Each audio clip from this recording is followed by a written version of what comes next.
Thank you for joining us.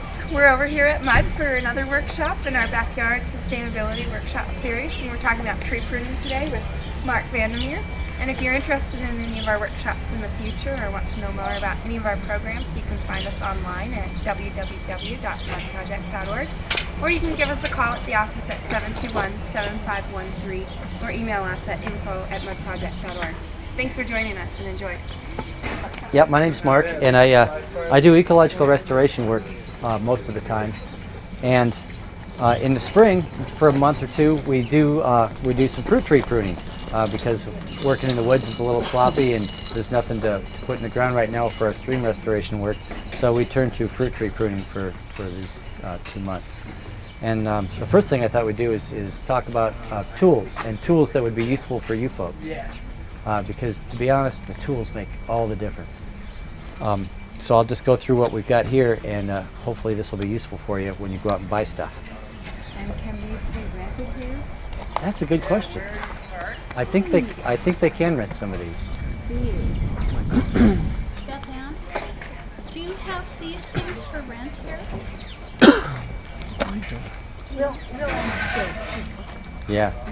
So the first thing we'll talk about is the simplest thing and the most used common thing, hand pruners.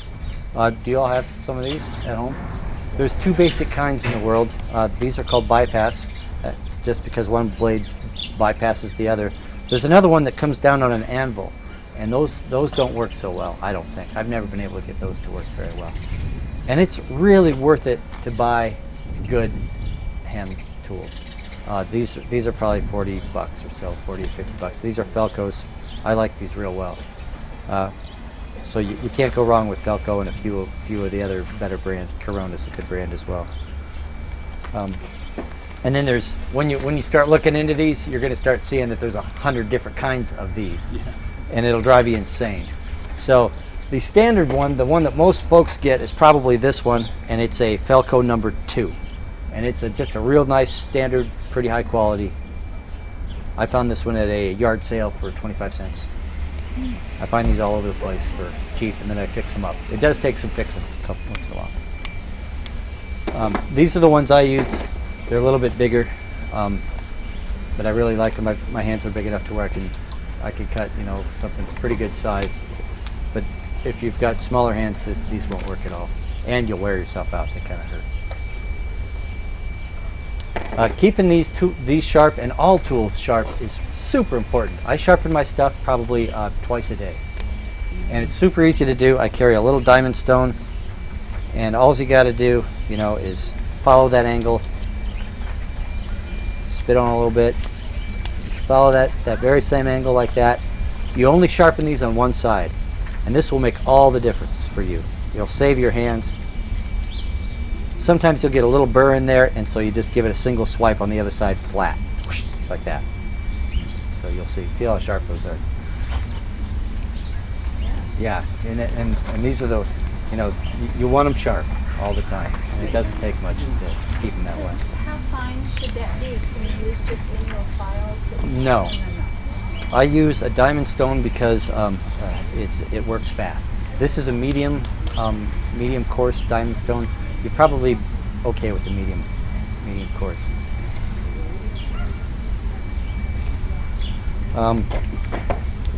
Talk about loppers. Let me get over here. Look at all these different loppers. There's a bunch of different kinds. My favorite is probably this one. This is a $150 pair from New Zealand. It's crazy, but this thing can really go through stuff. But it's a little bit unwieldy in a tree, and they're heavy. I usually use these for forest work. And then, you've got different sizes of these, and the same thing applies. You need to oil them now and then, and you need to keep them sharp. This is a really good pair, also a Felco. I like these real well. These are probably my handiest ones because they're small enough. Are you saying Felco? Felco, F-E-L-C-O-W. They're Swiss. Felco, Felco. Felco. And these are about probably $60. Another $60. These Fiskars, got these at Lowe's. And somebody gave me these, and I went and checked the price. They're $18. These I thought were going to be a real cheese wiener piece of junk. Turns out that the Fiskar folks have figured it out. And this thing, as cheap as it is and plasticky and stuff, it actually does a darn good job. So I actually like these. So if you're going to get, if you don't want to spend a ton of money, these are great. These are actually working just fine. Let's talk about saws a little bit. For hand saws, there's a whole bunch of different saws out there in the world. My very favorite kind is a Silky saw, made by Silky out of Japan, I think. These saws aren't going to be made for about a year. Their company's down for a year. So if you can find one, hold on to it. They're really, really nice. This one's had hard use for 4 years now, and I'm ready to switch the blade out. But these things are just amazing. And they give a really nice smooth cut. And that's what you're looking for, a really nice smooth cut. There's other saws out there as well. Oddly, the Stihl saws, the people who make the chainsaws, make a pretty good saw, a hand saw. These things are pretty nice. I put this one on a stick. I really like saws on sticks. You don't need to worry about height and that whatnot. You can actually use them low. You can use them anywhere you want. You can get into funny angles. So I really like to use these. And then I'm not sure what make this is. And it's not really that great. I don't like it that much. It's I don't use it. You can tell I don't use it because it's all rusty right now. Then we've got loppers, pole loppers. These things are dangerous as heck, so be careful with them. They're also unwieldy in a tree too, and you can hurt yourself so many ways. But the biggest way you can hurt yourself is climbing up with this in your hand, and then the rope hangs up, and there goes your finger. So be careful with these when you use these today. Most of today's work, by the way, is going to be actually pruning out there. So we're going to be pruning those trees over that way. And another disadvantage to these is they're a bit unwieldy. You need all this room, all that room in there, to clip a branch. It can take a heck of a branch out, but it's still a bit unwieldy. And now to get around that problem, I just got this last week. It has not clipped a single stem yet. And I'm very excited to try these out. Hopefully they'll work. Look at that, I think I broke them already. Gee whiz, that would be something. But these are extendable. Yeah, there you go. We'll see if those work. Will be the test. I hadn't seen anything like that before. There they are. Where did you find that? In a pruning catalog. Yeah, I bought it from a catalog somewhere. Now all this stuff, when we prune trees, needs to be kind of sterile because there's lots of diseases and spores and whatnot that we need to protect from tree to tree. So there's two main chemicals you can use. One is Clorox. I use about a half a cup to a gallon. That's a lot. And then the other is Lysol. Lysol actually works great. It corrodes things a little bit. So you'll want to wash your tools off at the end of the day. So I think we'll just use the Lysol right now just to show you what I do. You'll want to do this between every tree. Sometimes if the same disease is in all your trees, it's not that big a deal. But I like to be pretty careful about it. It doesn't take much, just a little zap.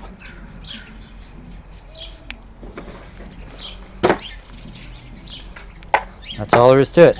Let her set a second, and that should be good to go. All right, so people should come in here and start grabbing tools, except for the ones I'm going to use. There's mine. With these two tools, I can do pretty much anything I need to. And sterilize them. Set them on the bench and give them a squirt. And grab your sheet of paper, and we're going to go over there and work on some of these trees. And we're just going to go through what I've got on there point by point, Okay. and go over those things, and then we'll get to the trees. Should we do just one at a time? One at a time. All What's right. it say? So the first one is remove branches that annoy you. Remove branches that annoy you. It's true. Fruit trees are an odd critter. In town, where most of us live, fruit trees are going to live with people. In an orchard, it's a little bit different. So what I'm teaching you today is more of an urban tree thing. You'll still bear good fruit, but it's mostly with living with people. In an orchard, you do it a tad different. So one of the first things you got to learn is it's a symbiotic relationship. You've got to live with the tree, and the tree has to live with you. So do things so that the tree is a little bit high up. You don't bump your head on it. You're not wrecking it with the lawnmower and things like that. Make it easy to get around in your tree, and make your tree easy to climb, and ladder placement and all that kind of thing. So there's nothing wrong with taking branches out that bother you and poke you in the eyeball. Even if they're this size. Yeah, even then, yeah. This tree, we take a lot of wood off of this tree every year. Last year we really took a lot off. But yeah, even that size, it's okay. It's always better to take smaller branches off and get the problem early, but it's pretty important to live with your tree peacefully instead of getting pissed off every time you walk by.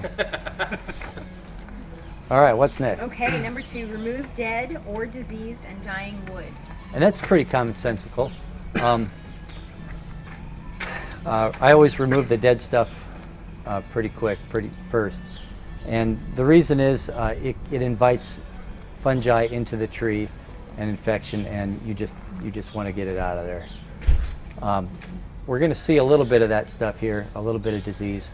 But I got to tell you, don't go berserk on the disease. It's not that big a deal. For example, here we've got a little bit of something, I'm not sure what it is. I'm not going to cut that out. There's no reason. Most of your fruit trees you're going to see are heavily diseased, and they bear fruit okay. And on that note, if you do cut disease out, or if you're pruning in general, try not to cut right through a real nasty thing, a real gooey canker of some sort. Just kind of avoid that. So don't go berserk with the disease, but take it off when it makes sense. My trees are they've got rot everywhere, and they still produce fine every year. It's just not a big deal. What's next? Number 3, remove branches that rub other branches. Can we find any here? The folks last year did such a great job. There'll be a few. There's Some one. small ones. Yeah, some small ones. But that's just another way for a tree to hurt itself. These trees aren't that bright, sadly, because they're human cultivars. So they'll be rubbing against each other and taking each other to task. So if you see branches rubbing other branches, take those out. Anything else in there? Number 4, remove sucker sprouts.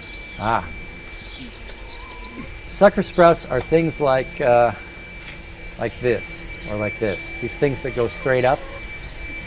And those really take a lot of energy out of the tree, and they can get out of control if you don't take them off now and then. I take them off usually every year. There are times that you want to leave sucker sprouts on trees, and that's if you want the tree to have a little bit better branch thickening. For example, I don't know if you can see it. See this one here? This is in a good spot. It's bringing its energy down, and it's making this horizontal branch a little bit thicker right down in here. So wherever you think you're going to want branch strength, keep the suckers on, or maybe cut them half off. Right here, we've got plenty of strength in there, so that's just kind of an example. Right here, however, here's one. It's not really a sucker, but I would keep this one on here for a while because it's adding strength to this portion of the branch. So this adds strength to that. And you can see that removing the suckers every year is sometimes your biggest chore. And they're all over these trees. And getting up high to take them off is usually the very hardest thing to do. That's why I've got all those pole pruners and ladders, so you can get up there easily. If a tree hasn't been pruned in several seasons and it's got tons of those suckers, it's okay just to wipe them out? Take them out, yep. Except for where here and there where you might want one. Sometimes if it's been a long time and there's a lot of sprouts, I'll leave about 15 to 20% of them in strategic locations, and I'll chop them in half. So you'd chop it in half, and then you'd wait for a few years until that Just 1 year probably. 1 year Yeah. until, like, for this, for example, until this is kind of established Yep. the strength, Right. and then you'd take it out. Right. Okay. Yep. Let it establish and then take it out. Okay. Okay. Yep. And that usually just takes a year. So it's not serving any other function for you other than giving that limb that you want strength. It does. It does add quite a bit of sugar to the tree. Photosynthates. Okay. Yeah. So it's out there it's collecting sunlight. Okay. Yeah. Why do you cut it in half? Why don't you just leave it for the year? And Because they get too high. They just reach for the sky, and then they actually get too vigorous. That's just to kind of set it back a little bit. Otherwise, you've seen them. They can get that big around in 2 growing seasons. So that's why I take them back a little bit, just to slow them down. Slow them down a little bit. Is this the best time of year to do the pruning? It is. It is. And I noticed things were starting to. Yeah. Yeah, a little bit, like a month earlier than usual. So we're kind of in a hurry all of a sudden. The reason you don't want to prune things in the fall is because you're creating a wound in the tree. For example, I'll take one of these off of here.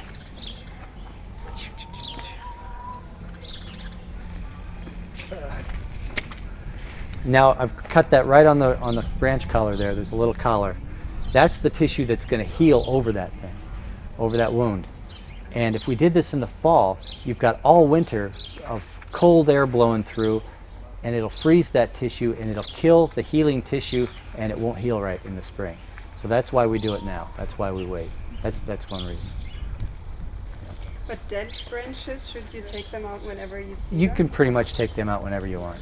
Yeah, but sometimes they have a collar down there too, and if that's live tissue, the same thing applies. you cut the collar off, you said? No, right above it. Right above it. Yeah, right above it. We'll talk about that when we get to techniques. Ready? Yep. All right, number 5, prune for light. So photosynthate sources versus sinks. Right. When I look at these trees, I think about sources of sugar and sinks of sugar. And by sugar, I mean the product of photosynthesis.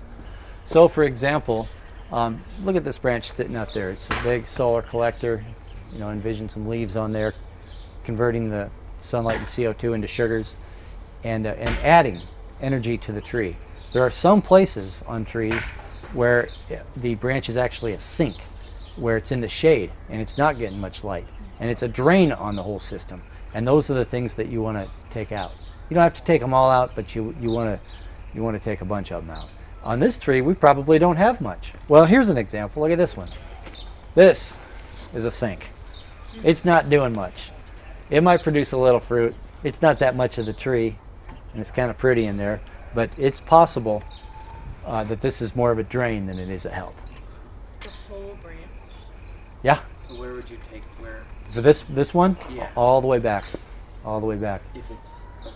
Yeah, and I'm not saying we should do that on this one because you don't have to follow all these rules all the time. What if you have this geriatric tree and I'm trying to get it to come down? Mm-hmm. Then I have to cut everything off on the top? Or? Well, you cut it. You should take a lot of that stuff off from mid-tree, and make your cuts mid-tree, and that'll take it down quite a bit. Older trees are usually about a 3-year process. The first year, it's almost all chainsaw work. The second year, loppers and saws, hand saws, and then the third year, fine-tuning with hand loppers. So take your time with those big trees and make it a real 3 to 4 year process. And isn't there a rule that you take like no more than, what, 30%? 30%, yep. Yeah, don't take any more than 30% of the tree every year. Yeah. Does that apply to bushes too? I don't know. I think I've seen shrubs bounce back pretty good. I think, yeah, I've seen like. I've had professionals take a bush all the way to the ground and leave one little spindly branch hanging out there, and the whole Boom. thing just, Yeah, yeah. yeah. So I'm thinking shrubs are a different story. I've seen people take lilacs down to nothing and bam, they come right back. Yep. Does the type of fruit tree or tree matter much when you're talking about the sink? I have a pretty mature pear, big pear, and it's got a lot of branches like this that just come straight down and round around each other. And Pears are they're a wild tree. They're something you got to stay on every year. They'll just get out of control. But I'd say the same thing applies to them. Okay. Yeah, it does. And what we're working on today is kind of umbrella-shaped trees, you know, because we're working in an urban setting. If you go to an orchard, you'll see them a little bit differently. You'll see a stronger central leader and branches from top to bottom. Yep. Thanks. What's The next one, prune for branch strength. it's kind of what we were talking about earlier. These branches are going to hold a lot of weight if they have fruit on them, or snow in our state. So one thing you want to do is keep your branches kind of short and stubby, and take off that terminal bud on most branches every year, and that'll keep them stocky and add strength to it. We've been working on this particular branch for quite a while, and it's kind of, you know, it's out there, but we'll prune it back to where it'll get a little bit stocky. Terminal bud up here. Yep, terminal buds on the very tip. Take that out each year. Yeah, for most cases. When we get down to the nitty gritty here, we'll show you which the difference is. And you take it like just to the next bud? Yep. Well, for example, you know, this tree. See how this is kind of going up, and it's just going up. Yeah. And so this one we kind of want to control a little bit, and maybe think of taking this one and making it our leader. So we can take all of this off, and that's okay. There's a lot of weight up there, and we kind of want it to go out that way anyway. So we can take it right there. It's kind of a bold move for this early in the class, but we're going to do it. Wow. Yeah. And then I'm going to tip it right here, using this bud, keeping that so it'll go down a little bit. So this is going to go. Same over here. Steer this bud. So when we walk under here, you have to envision these branches down about 6-8 inches. Yeah, that's just about it right So there. you're saying that this bud here, right Yep. here, is gonna. Yep, that's what we're hoping for. And whenever you remove a terminal bud, that takes away the dominance of that particular branch, and you're going to see more side branching. So every time you remove one of those terminal buds, you'll get choices for next year, and that's another reason to remove that bud, is to provide choices for next year. You really have to be patient with this stuff, and it's really nice if you can prune the same tree year after year. All right. All right. Next one, Yep. prune for climbing or ladder placement. Yeah, like I say, we have to live with these trees every year, and right now we've done okay in here. I'd like to prune trees so you can climb all around in them and be very comfortable in them and not hurt yourself. So you should be able to put your pruning ladder right through the crotch there and climb all around pretty easily. Those pruning ladders are wonderful. I highly recommend them. They're very stable on uneven surfaces, and they just make your work a whole lot easier. They're about $150 and they're really worth it. Be careful on them with electricity though. They're made of aluminum, so they conduct. Prune for height. Height. I like my trees less than 10 feet, 10 to 12 feet. That's just me. Otherwise, you're out there with the big ladders doing crazy acrobatics, and you know, for me, I like to stay closer to the ground. And it really depends on what your goals are, but there's nothing wrong with a nice small tree that you can walk around. Is that about it? That's good. Nope, prune for air. Air. A couple more. Trees love air, and insects and disease don't like it so much. So it's nice when you can have a nice open tree with lots of oxygen flowing through it. It really keeps the disease and the insects out of it. It helps a bunch. You know how it is when you get a real dense shrub, you know, you can feel how the humidity is pretty high in there, and just a great habitat for all kinds of disease. I watched a how-to video last spring, and there was this guy, and he said he always wants to be able to throw his head through the tree. I just heard that from Kevin. I had never heard that before, but that's a great saying, and it's really true. Yeah, I like that. All right. So we have 3 more. All right. Prune for fruit. Most of fruit trees, people want fruit. So, and most of that fruit is on second-year wood. So think about that. It varies sometimes within trees. So think about where you want the fruit on your tree and how to keep these branches sturdy at the same time. So for example, right here, this is a fruit spur on this tree. This is where we're going to see our fruit. How do you know that? It's kind of got a swell to it, and it looks like it wants to blossom pretty quick here. Yeah. And it's just kind of an aggressive little branch, but it's mostly just swelling here. And to be honest, I'm guessing too. Okay. Yeah. I'm not going to know all the answers. Can you believe that? That's all right. Yeah. But I'm betting that is, you know, going to have a flower, a blossom, and then an apple, we hope. So you're going to want to prune branches. You're not going to want to take branches off where there's a bunch of fruiting spurs, and especially in pears, they're easy to spot. So there's some branches that really do well, and those are the ones you'll want to steward a little bit. See if we can. Yeah, look at this pear tree. Sorry, camera guy. I'm going over here. You know, pear trees are just crazy. They look at all that fruit. That's just ridiculous. This tree is trying to kill itself. And sometimes you actually want to remove fruiting spurs because there's so darn many of them. And and like you don't want a pear on every one of these at all. So you're going to want to pick out the stoutest ones and leave the rest. In Missoula, we do see it a lot that things overfruit. There's too many flowers, too many blossoms. And sometimes I go out after they've blossomed and the little tiny fruit's starting to form, I'll pick a whole bunch of them out. I'll pick sometimes over half. Really? You Yeah. pick out the stoutest ones. Yeah, I leave them. I leave You this. leave Leave the stout. Yep. Like this is a good branch here, but you know, darn near half of these could go. And you know, envision a pear here, and then maybe a pear over there, and maybe one here. But there's just too darn many for all of this. So we're going to take this one out. Oh, let's take this one out. Leave these. So you'll have bigger fruit. Mm-hmm. Bigger fruit and less harm on the branch. And so we could do this now. We could take these little stems off, Mm-hmm. or we could wait until the blossoms and then take Yep. the blossoms I'd use off. both techniques. Yep. Okay. Yep. Use them both. Look at that. Too much going on there. It's going to come off.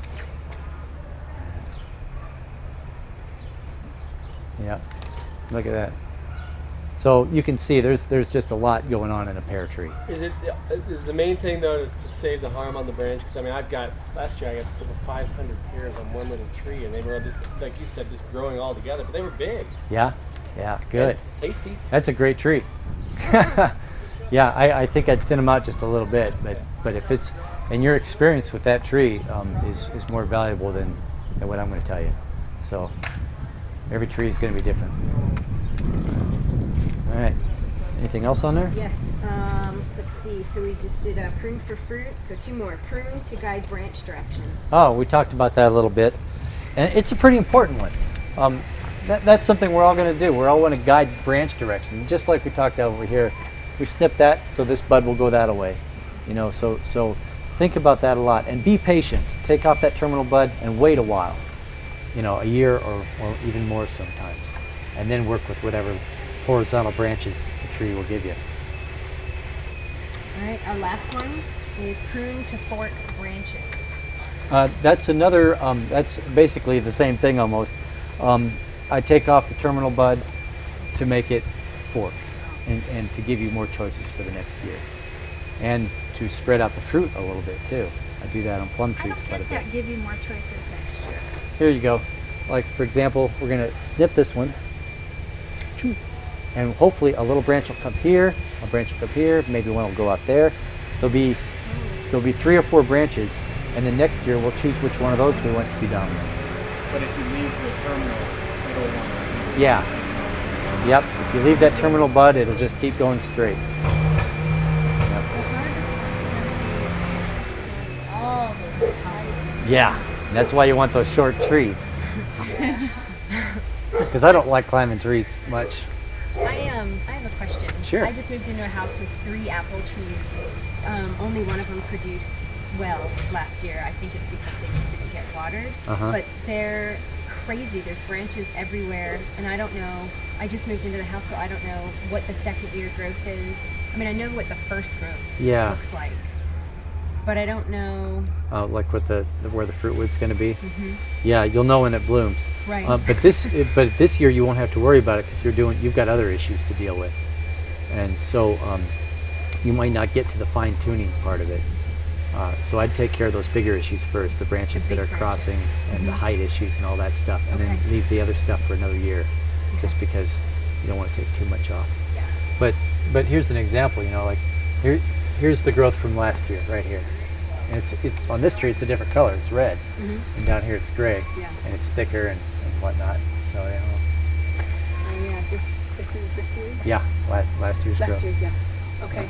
Yeah. If it's red, do you think it's this year's growth? Last Because year. I have some Last year's growth or last growing season. last growing season. Yeah. Okay. And that's on this tree. Now on a lot of trees, depending on the color of the tree. Yeah. Yeah. So So you think that what I should do is not so much worry about this fine tuning Right. stuff, but take off some of the Yeah. bigger branches that are rubbing. There's some disease parts. yeah, all that stuff, that. dead stuff. Yeah, do that your first year, and then next year worry about the fine tuning. You'll want to do some fine tuning because it's fun, but not a whole lot. Okay. What about really young? Oh, now they're kind of a different story. They usually take about 2 snips, and they're done. And how do you choose what to Just- step on them? And you just want to choose the level for your crotch on that, and then just kind of get it balanced in the tree. You don't want it overly balanced, or to look too fake. But at that stage, it's super easy. You don't have to worry about much, and just make sure that the middle is kind of open, and the branches are heading in different directions. Or provide for next year, like make some choices for next year, is what usually happens. Yeah. The scar on this tree reminded me of a question. You see the scar Yeah. here? Well, I have a Canada Red, and I have 2 wounds on the tree. One is on the main trunk, and it's the bark split. Uh-huh. And when it split, there was a sucker, or more than one suckers that were between the bark and the cambium. Yeah. And so it made this big wound where you see the weathered dead cambium. Right. And then it happened on a other main branch too. Yep. Was it facing south? I'm wondering if it's a sun scald. It is facing south. Yeah, and that could be what it is. And those are sometimes you see wraps around trees. That's what they're trying to do, is prevent sun scald. And I'll have to say, last summer, even though it didn't feel all that hot, there was something about it that I saw a lot more sun scald, and I don't know what the deal is. I was told to put on one of these plastic corrugated Yep. looking things. Yeah, that'll protect against sun scald. White, Yep. ugly. Yeah, they're ugly, all right. and the trees can, and I was thinking I'm not sure what that is. The trees can put up with a moderate amount of that. Their bark will develop and to deal with that kind of issue. It's not great for them, but it's not their doom either. So, but those protectors are a good idea in a lot of cases. I've never used them myself. I usually just let nature take its course, and shade in a few years will help on that. Now comes the part where where I answer a ton of questions and you guys grab your tools and go to it. It sounds like mayhem, doesn't it? But this is how we learn, and you're going to do a lot of thinking for the first 10 minutes, and I'll try to answer any questions best I can. But maybe we should just start out with one limb here. This is kind of a toughie. I'll do this one and try to explain what the heck I'm doing, and we'll go from there. We already took this major branch off. It's going that way. This one's going that way. That's okay. We want them going kind of different directions. So I'm going to take this one off just because it's going up and not doing much. It's a sprout.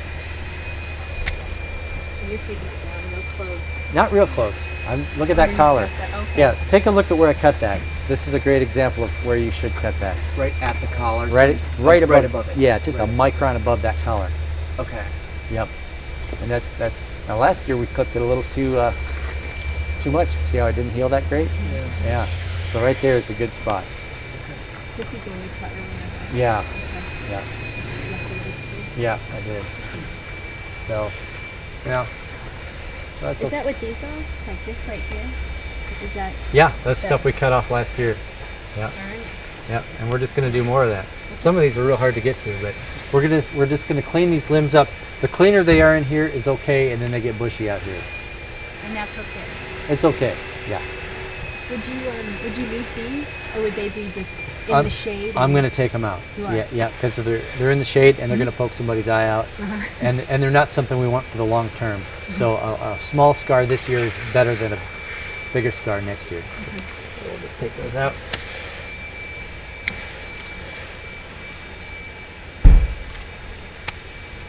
And for us this year, last year's class took all your fun work from you.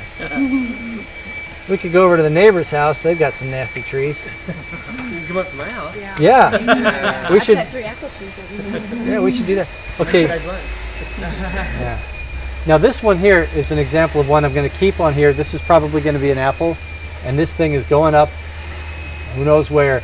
So I'm going to take it off about right here to add to the strength of this little stem. And then next year I'll take this off after this gains a little bit of length, and then an apple can be right there. Where did you say the apple might grow? Right This here. bud? Yep, Yeah. right here. Okay. Yep. And this one's kind of nice the way it is right now, but I'm going to do the same thing. I'm going to take the terminal bud off. That'll keep that nice and stout and develop into a fruitwood right there. I don't know where that's going. Nowhere I want it to go. So we're just going to start taking these off.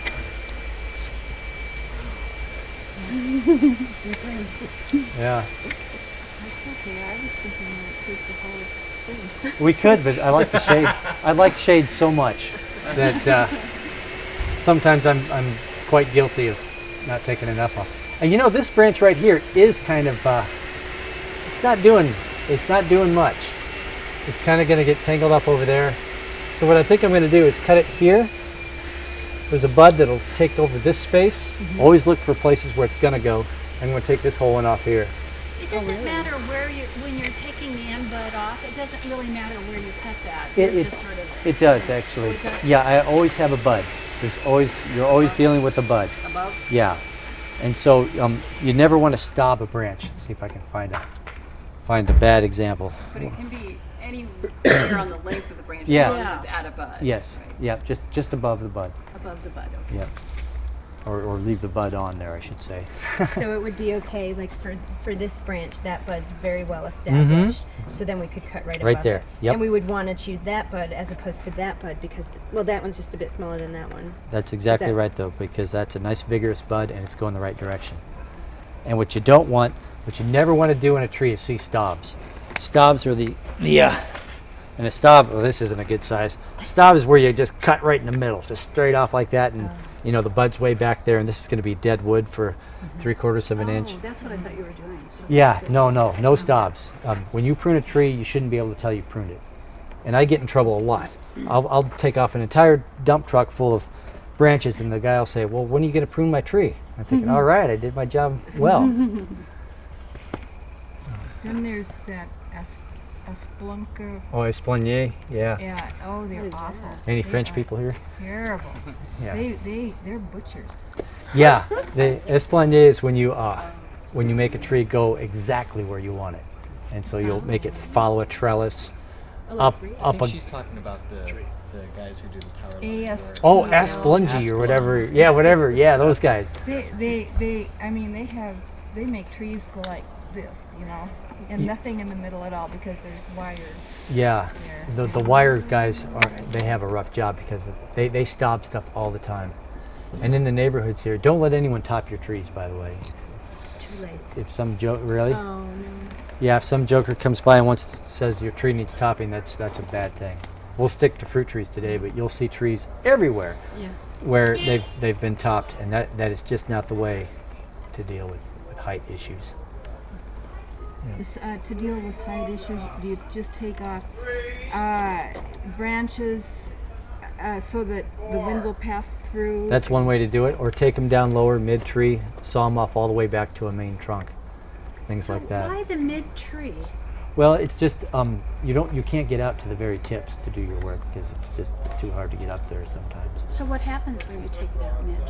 tree. What happens You- to the tree then? You get a mid-tree. If you take Yeah. it all the way back, it just takes that branch all the way from the very top of the tree and all the way down to somewhere mid-tree. I'll have to show you some examples on that. But in fruit trees, we don't really have that issue too much. Yeah, I'm talking more like the bigger cottonwoods. Like I'm sure, I think this big cottonwood up there was probably topped sometime. It's not a prime example, but you'll see them in the neighborhood. But I You see think, a couple spots. yeah, I think it was. You Yeah. can tell it's topped because they're just those little, what do you call those, the new growth, just going Oh, those- straight up like it's Yeah, the sprouts. Yeah. suckers that go straight up and Yeah, yeah, especially cottonwoods. They just make a ratty weak tree out of it. Yeah. There's much better ways to deal with that. All right, we better continue working on this thing. See, I took a branch out that was kind of hitting another one. What do you think of this one? Is this going to hit us? Let's see, envision it down there. Is this kind of annoying? It is, isn't it? Or at And- least the one going down. Yeah. Yeah, it is. Okay, and we kind of meant that to arch over. We did that last year, but it didn't work quite like we wanted. So we'll take it out there, and we'll. Right there. and that'll strengthen that limb. Yep. since you- Glad you Exactly. say this. I always feel so bad. I just feel like, Yeah. well, not even that, but I feel like I'm hurting it. Uh-huh. It'll Now, probably would thank you. this one, this sprout is your classic sprout, but I'm going to leave a bunch of it on there because I want this to stouten up a little bit. So this is one I'm just going to take off part way, and then next year I'll take it off all the rest. And here's an example. It looks okay. I thought this was dying, but it doesn't. It's not really. So this is going that way. This is getting all kind of messy down in here. I think I'm going to take it off right here. See this little spur? That's what it'll take over. Now in this one, I'm not going to take off the terminal bud because I actually want it to fill in this space right here. Yeah. Well, so you really have to think about where you want it to grow. To go. Yeah, you have to envision the space it's going to occupy years from now. Yeah. The little, what does that mean when it's those little tiny things are dead? Up there. in here? Yeah. That's probably from that nasty freeze we Oh, had last fall. okay. And that freeze we had is going to cause us some issues that we don't know the consequences of yet. So we'll see. As far as dead limbs and fruit bearing limbs dead. And wherever there was a leaf, there's going to be a bud this year. And so that bud is going to have a tough time getting through that leaf that's still there. And another thing is, in the fall, leaves form an abscission in a tree. They produce this stuff, abscisic acid, and there's a little wall that builds up, and then the leaf falls off. We didn't get that last year at all. Yeah, so no abscission layer, which might mean, and this is just my own silly theory, that there's a million little wounds on each tree because it didn't get to heal before it dropped those leaves. And now they're just getting blown off and actually torn off. So we'll see how that reacts. Just let them do that for now. There's nothing we can do about it. Yeah. Yep, sometimes there's just nothing we can do. I'm going to take the middle one out of here. These ones in the middle are the very hardest to do. They're just really... That's a bad cut. You don't want to really rip. No, you sure don't. Avoid ripping. That's why you sharpen so often. Yep, I yep. noticed those are very sharp. Yeah, these Where are do- okay. Where do you get your sharpening stone? You can get them almost anywhere, Ace, I think. Or, yeah. I really do like diamond stones, though. Yeah. I showed up a little bit late, and it's Diamond Stone. That's the brand. It's just a type. Type. Yeah. Diamond. Yeah. I kind of like the blue ones. They come color coded. The black ones are coarse. Okay. Blue ones are middle. And I like this flat design here because you can get it into places. Yeah, you can get it in there. A big fat one you couldn't do that with. I have a large stone. It's like about this thick and this long. It's just not going to be as... You just can't get it in there is all. Yeah. Yeah. Yeah, it's probably a fine stone. It's just not as handy. All right, continue up this branch. This one I'm going to hope for something next year. We don't know. Same with I'll leave that one do what it's doing. It's going straight up, you're taking it off. Yeah, I don't like much that goes straight up. Choose a bud here.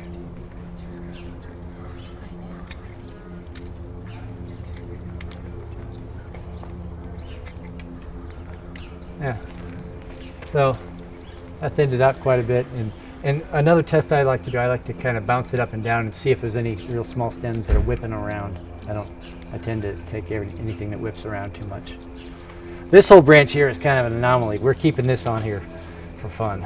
But if it was annoying in my... It would go away. But where would... All the way back.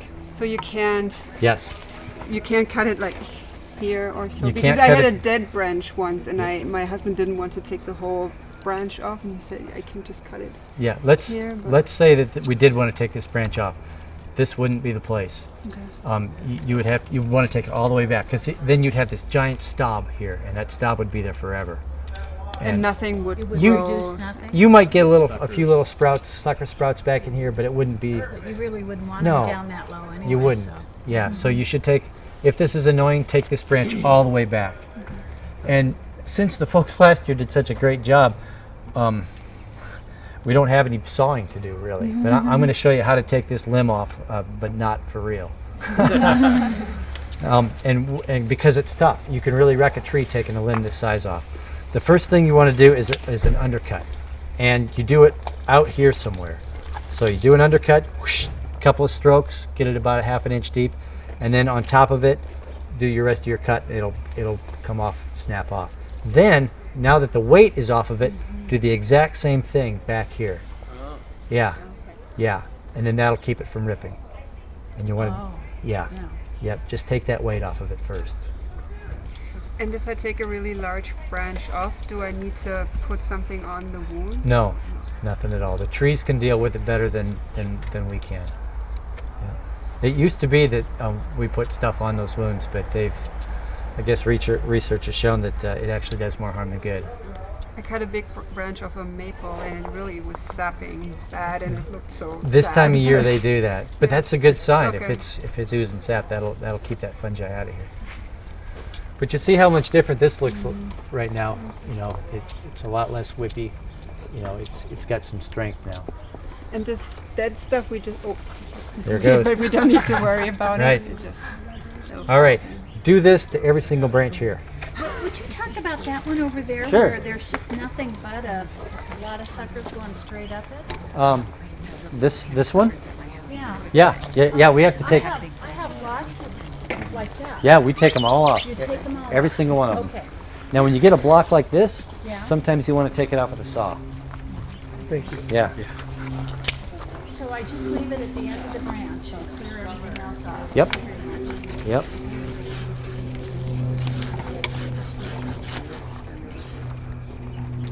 We're having sharp stuff. It's I have a saw like that. yeah. Yeah. And what about the suckers that come up from the... Those two, those should come out. Yeah. Yep.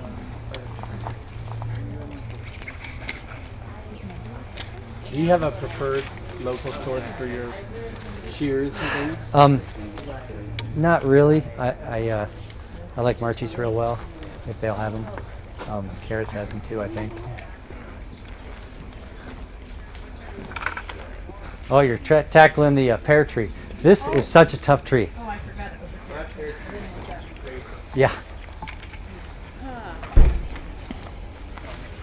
So, Mark, I'd be tempted to, I'd either be tempted at this point to either take it there because this is starting to get close in here, or would you say maybe right above this one or this one to encourage this one to head out, and you're taking that terminal? This one to head out. I like that idea. See what happens next year. Right there. Yep. Yep.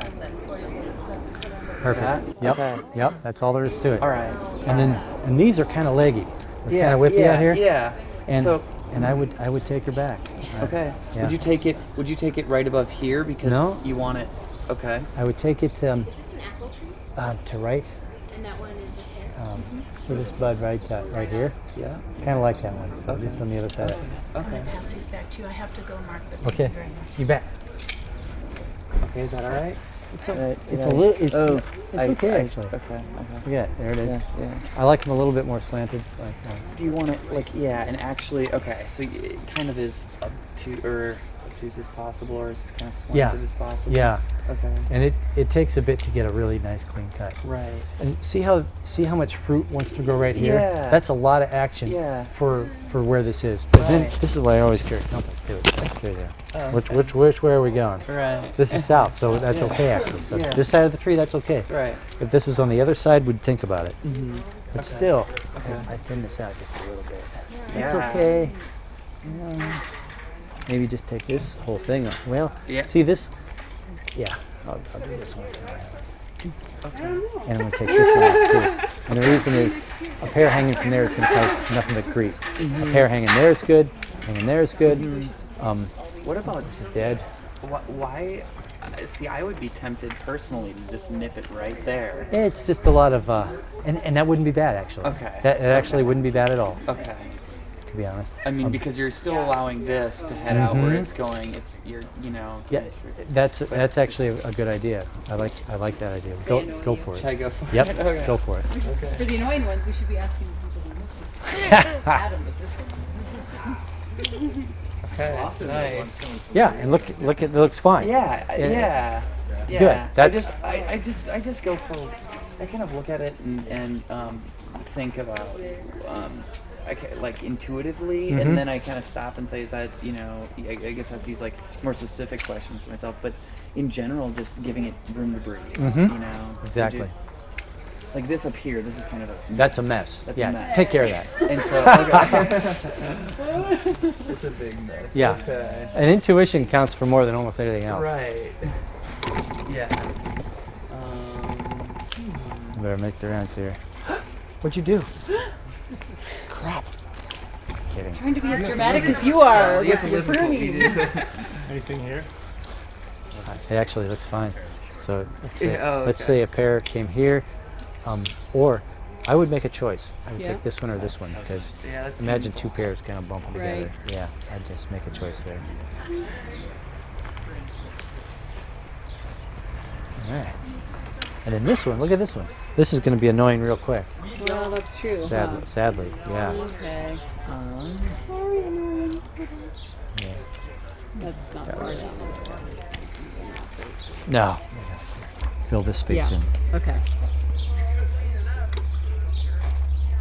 And then I like to do them at an angle. Other angle.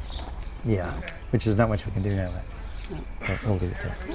Why the other angle? Well, it just does less harm to the tree, I think. And I'm to be honest. In other words, angle in towards the trunk?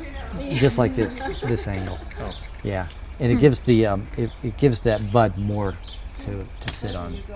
Let me see if I can find you an example. There's some dead stuff. No, we just did that one. Or did we? Is that the one we just did? That's the one we Yeah. just Yeah. Better stay away from that. Jeez. Would you think this is a problem right here? It looks like it's going to start to go down. I do. Uh-huh. Yeah, this is a problem. This could all be fine-tuned. It's getting kind of... All right. Yeah, my pear tree. And what about is going to, like, these?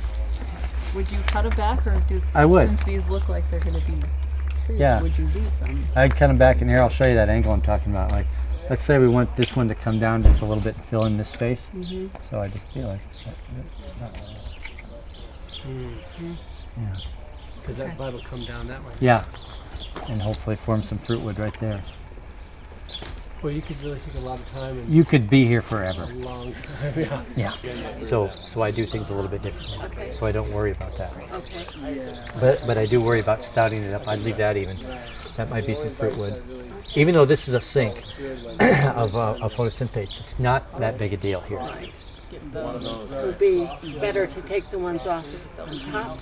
Get a little light in. Yeah. Get those suckers off. And look at this. Here's a rubber here. Well, that's good. So we'll take that one. You want me to get that one? Just be sensitive. Which one? Yeah, This one right here? Yeah. Like, yeah, I think one main one today is That's a tough one. to, Then there's one here. We can predict take down. where it's going and just really. Yeah, and then I would stout this up just a tad, just a little bit. And this one can almost come all the way off.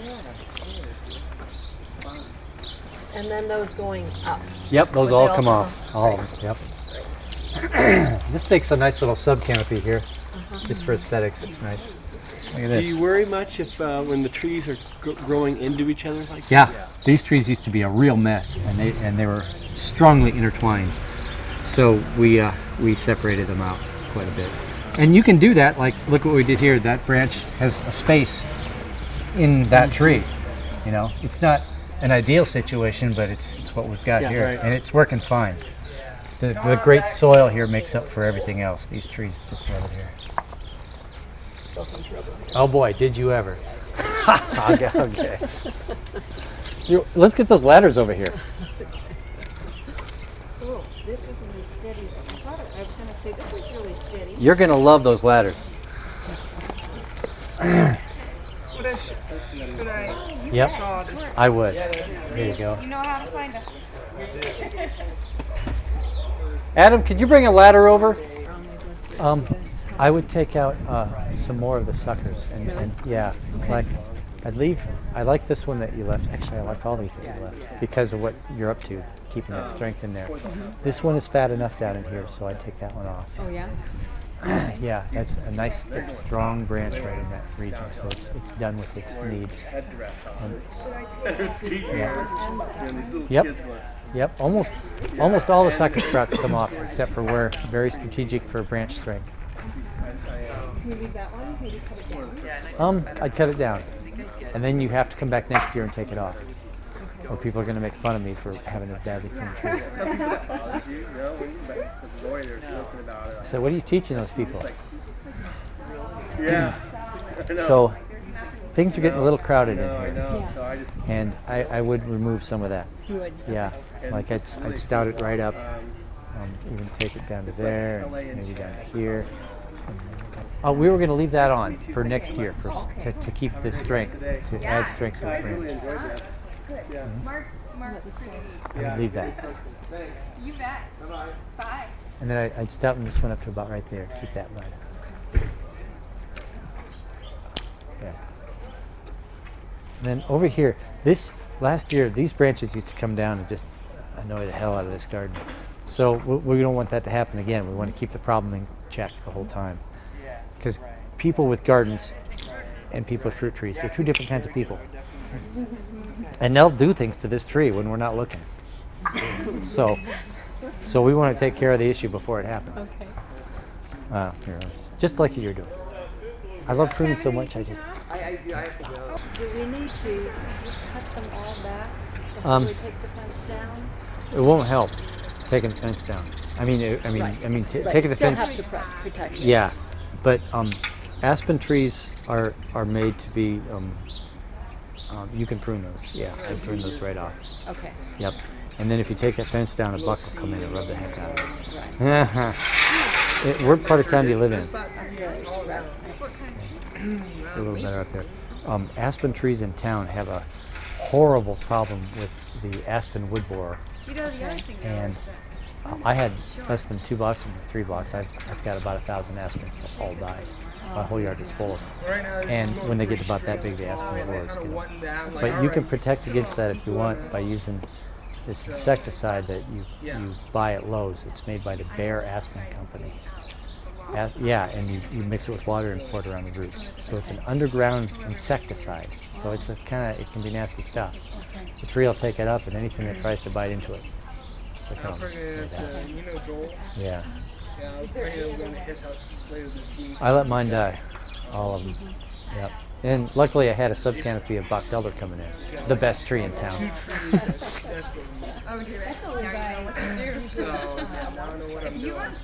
Oh, they do okay.